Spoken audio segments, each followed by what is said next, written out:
ये कहानी है एक ऐसे इंसान की जो किंग ऑफ गॉड की स्ट्रेंथ को पा चुका था, लेकिन उसके दुश्मनों ने उसे एक साथ घेर के मार दिया। लेकिन उसकी किस्मत अच्छी थी कि वो फिर से रीबॉर्न हो गया। लेकिन क्या वो अपना बदला ले पाएगा और उन लोगों को मार पाएगा जिन्होंने उसे मार दिया था और उसकी सारी कल्टीवेशन को डिस्ट्रॉय कर दिया था? क्या वो बन पाएगा strongest king of God ever? तो जानते हैं इस कहानी में, जिस कहानी का नाम है the strongest king of God. तो चलिए शुरू करते हैं इसके एपिसोड नंबर 1 से। कहानी की शुरुआत में हमें हमारे मेन कैरेक्टर बूफू को दिखाया जाता है, जो कि अपनी बेहोशी की हालत से उठते हुए कहता है, क्या चल रहा है? क्या मैं अभी तक जिंदा हूँ? ये कौन सी जगह है? ये तो मेरे यूनिवर्सिटी का डोम है। क्या मैं नहीं मरा? उसके जगह मैं रीबॉर्न हो गया। और ये मेरी बॉडी में इतनी ज्यादा चोटें क्या कर रही है? और मेरी बॉडी में कोई भी स्पिरिचुअल एनर्जी क्यों नहीं दिख रही है? क्या मेरी 30,000 सालों की कल्टीवेशन जा चुकी है? तुम लोग सच में बहुत ज़्यादा बेरहम हो। तभी वो अपनी बैक स्टोरी सुनाता है। मैं सुप्रीम स्वॉर्ड वर्नेबल रिलम तक पहुंच गया था, लेकिन जब मैं गॉड किंग रिलम की तरफ आगे बढ़ रहा था तभी यूनजी के बहुत सारे एक्सपर्ट ने मुझे चारों ओर से घेर लिया। और काफ़ी देर की लड़ाई के बाद थकान और नफरत के कारण वहाँ पर सब कुछ खत्म हो गया। तभी वो सोचते हुए कहता है, शायद ऐसा हो सकता है कि स्पेस इतनी ज़्यादा एक्सपर्ट की स्ट्रेंथ को सहन नहीं कर पाया और इसने मुझे मेरी यूनिवर्सिटी के डेज में वापस भेज दिया, मेरी यून है यूनिवर्सिटी में। तभी वो सोचने लगता है, ये तुम्हारा दुर्भाग्य है कि मैं फिर से जन्म ले लिया। और अब रुको, जब तक मैं यूनजू डिंग में वापस नहीं आ जाता वो तुम्हारा आखिरी समय होगा और उस समय तुम सब मारे जाओगे। तभी बाहर से दरवाज़ा खुलने की आवाज़ आती है। तभी वूफू उस तरफ देखता है। तभी वहां से एक खूबसूरत लड़की अंदर आती है और अपना चश्मा उतारती है और कहती है, वो तो तुम पहले से जाग चुके हो वूफू। वूफू उसे देखे हैरान होता है और कहता है, लिन मैंग्याओ, ओह अब मुझे याद आया, मेरी बॉडी में इतनी ज़्यादा चोटें क्या कर रही है?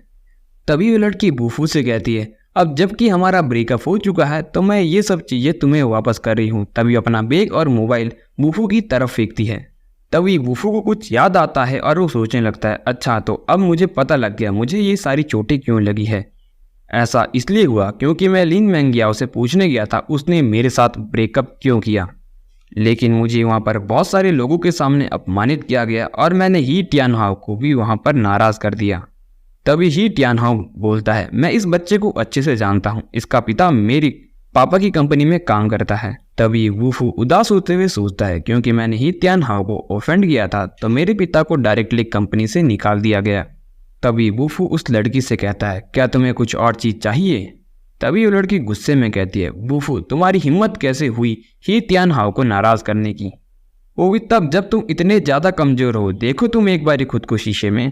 और मैं तुम्हें ये बताने आया हूँ, वू टियानहाओ चाहता है कि तुम और तुम्हारे पिता उसके सामने घुटनों के बल झुको और माफ़ी मांगो, तभी वो तुम्हारे बाप को अपनी कंपनी में वापस नौकरी के लिए रखेगा। और वैसे भी तुम्हारी पूरी फैमिली तुम्हारे बाप की सैलरी पर ही तो पलती है जब वो टॉयलेट साफ करते हैं।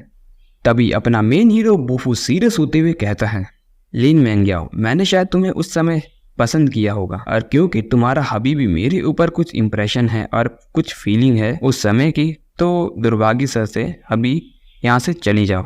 और याद रहे, मर्द कभी भी इतनी आसानी से झुकता नहीं है और मैं नहीं आऊँगा, बता देना उसे। तभी वो लड़की भी गुस्से में कहती है, तुम अभी भी खुद को बहादुर बनने की कोशिश कर रहे हो। तभी वूफू कहता है, जाओ और अपने ही टियानहाओ से कह दो मैं उसे मिल लूँगा जब भी वो चाहता है। तभी वो लड़की कहती है, मैं यहाँ पर तुम्हें बताने आई थी क्योंकि हमारे कुछ फास्ट रिलेशन थे, लेकिन अब जब तुम अपना अच्छा नहीं चाहते तो जाओ और मरो। और वो उसके मुंह पर वहीं दरवाज़ा बंद करके चली जाती है। तभी वूफू भी उसे जाते हुए देखते हुए सोचने लगता है कि अब लगता है मुझे अपनी इंजरीज को रिकवर करना होगा जिससे पहले मैं उन लोगों से मिलने जाऊं। तभी वो अपने बेड के ऊपर बैठते हुए सोचता है, अच्छा हुआ भाग्य से मेरी सारी कल्टीवेशन टेक्निक मुझे उस समय की याद है। तभी वो एक टेक्निक बाहर निकालता है और कहता है, ये एक टेक्निक है मेरे पास जिसका नाम है 9 हेल्स की रिफाइनमेंट आर्ट, और अभी के समय के लिए मेरे लिए ये टेक्निक सबसे बेस्ट रहेगी। और अब ये सिर्फ थोड़े समय की बात है जबकि मैं की रिफाइनमेंट रिलम में पहुंच जाऊंगा। तभी वो कल्टीवेशन करते हुए सोचने लगता है, मुझे सबसे पहले अपनी इंजरीज को ठीक करना होगा। तभी उसकी बॉडी से एक स्वॉर्ड बाहर निकलती है। तभी वो स्वॉर्ड की को भी एक्टिवेट करता है। तभी उस स्वॉर्ड को देखता है और कहता है, ये तो मेरी स्वॉर्ड है। तभी वो सोचने लगता है, मुझे लगा कि तुम्हें दूसरों के द्वारा सीज कर दिया गया है, लेकिन मैंने नहीं सोचा था हम यहाँ पर मिलेंगे। तभी वो सोचने लगता है एक डिवाइन वेपन, वो भी की रिफाइनिंग रिलम से पहुंचने से पहले, ये तो सच में काफ़ी ज़्यादा बेहतर है। और अगर ये किसी और कल्टीवेटर को मिल जाता तो फालतू की परेशानियां खड़ी हो सकती थी। तभी वो उस सोर्ड को देखने लगता है, लेकिन वो सोर्ड वहीं पर टूट जाती है। तभी वो भी सोचने लगता है मैं बहुत ज़्यादा सोचता हूँ, वैसे भी तुमने भी बहुत ज़्यादा इंजरीज सफ़र की होगी उस समय। तभी वो उसे एब्जॉर्ब कर लेता है और अपनी इंजरीज को देखते हुए कहता है कि अब थोड़ी बहुत इंजरीज ठीक हो चुकी है तो मुझे अपनी करंट स्ट्रेंथ को चेक करना चाहिए। तभी वो अपनी करंट स्ट्रेंथ को चेक करता है। तभी वो अपने पंच से दीवार पे मारता है और वहाँ पर एक बहुत बड़ा छेद हो जाता है। तभी वो उस छेद को देखते हुए सोचता है ये सिर्फ एक ऑर्डिनरी मार्शल आर्ट टेक्निक थी, लेकिन ये अपने साथ शार्प स्वॉर्ड की को ले जाता है। तभी वो हल्की सी स्माइल देता है और कहता है तुम मुझसे माफ़ी मंगवाना चाहते हो तो मैं तुम्हारा इंतजार कर रहा हूँ। तभी अगले दिन सनसेट होता है और हमें बूफू को एक पेड़ के ऊपर कल्टीवेशन कराते हुए दिखाया जाता है। तभी बूफू एक पेड़ से दूसरी डाली पर कूद जाता है। तभी बूफू सोचने लगता है अर्थ की स्पिरिचुअल एनर्जी काफ़ी ज़्यादा कम है, लेकिन ये प्रॉब्लम नहीं होनी चाहिए कि रिफाइनमेंट लेवल को कल्टीवेट करने तक। तभी वो सोचता है लेकिन ये क्यू डेंसिटी मेरे लिए काफ़ी ज़्यादा कम है आगे प्रोग्रेस में बढ़ने के लिए। तभी वहाँ पर उसका एक दोस्त आता है। तभी वो उसे देखता है। तभी उसके पीछे कुछ लोग भी होते हैं और वो चिल्लाने लगता है बूफू बूफू तुम कहाँ हो। तभी उन लोगों से कहता है वो यूजुअली यहाँ पर होता है, लेकिन ऐसा लगता है कि वो यहाँ से जा चुका है, तो ऐसा करते हैं कि हम कल आते हैं और मैं तुम्हारे लिए उसे कल ढूंढ लूँगा। तभी वो लोग कहते हैं ऐसा लगता है बच्चे तुम हमारे साथ खेल रहे हो। तभी उसके साथ जो डॉग आया होता है वो उन तीनों लोगों पर भौंकने लगता है। तभी बूफू उन्हें नीचे देखने लगता है और कहता है वांग मैंग मैंग ये तो मेरा रूममेट है और साथ में मेरा एक लौता दोस्त जो कि मेरा पृथ्वी पर था पिछले जन्म में। तभी वैंग वैंग उन लोगों से कहने लगता है ब्रदर बूफू अभी अपनी चोटों से बाहर आए हैं, मैं ब्रदर हाउ से निवेदन करूंगा कि वो उसे जाने दे। तभी वो इंसान भी कहने लगता है क्योंकि पिछली बारी ब्रदर हाउ ने तुम्हारी सिंसेरिटी देखी थी, इसीलिए उन्होंने बूफू की टांगें नहीं तोड़ी। तभी वो आदमी आगे कहने लगता है इस बारी बूफू ने अपनी कबर खुद खो दी है, उसने टफ बनने की कोशिश की सिस्टर इन लॉ के सामने, इस बारी भीख मांगने की कोई ज़रूरत नहीं है। तभी वो पर्सन आगे आता है और उसे पंच मारते हुए कहता है बच्चे तुम्हारी हिम्मत कैसे हुई हमें बेवकूफ़ बनाने की। तभी वो छोटा कुत्ता भी उन लोगों पर भौंकने लगता है। तभी वो अपना बेसबॉल बैट उस कुत्ते के सामने बढ़ाते हुए कहता है अब लगता है इसे मारना होगा। तभी वो उसे कवर करते हुए कहता है प्लीज़ रुक जाइए, ये मेरा पेट है। तभी वो उनसे रिक्वेस्ट करते हुए कहता है कि बूफू काफ़ी दिनों से बेड पर था और अगर आपने उसे मारा तो मर भी सकता है।